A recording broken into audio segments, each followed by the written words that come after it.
Before applying the second coat, what you need to do is finger the area that you first started with and see how the plaster reacts. If the plaster starts popping out and leaving marks, then you know that the plaster is still too wet and you need to leave it for a little longer.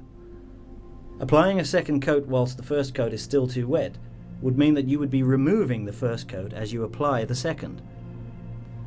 If you find that you leave a fingerprint with no pot marks, then you know that the plaster is sufficiently dry and you can go on to the second coat.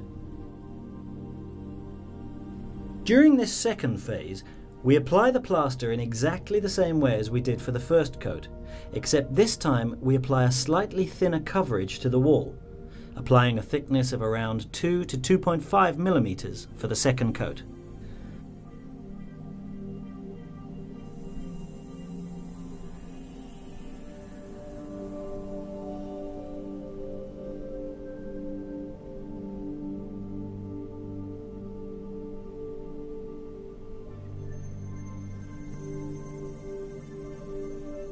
So, applying a nice coat evenly across the ceiling, coming perpendicular to the wall at the angles and corners, and then straightening it all up in clean strokes.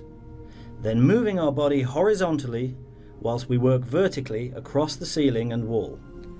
Move uniformly so that you don't miss any areas, and also stick to a single path of movement. What we mean by this is that you need to stick to a routine so that the path in which you plastered for the first coat is exactly the same for the second coat. This allows the plaster the same amount of time to dry, from the end of the first coat to the end of the second coat.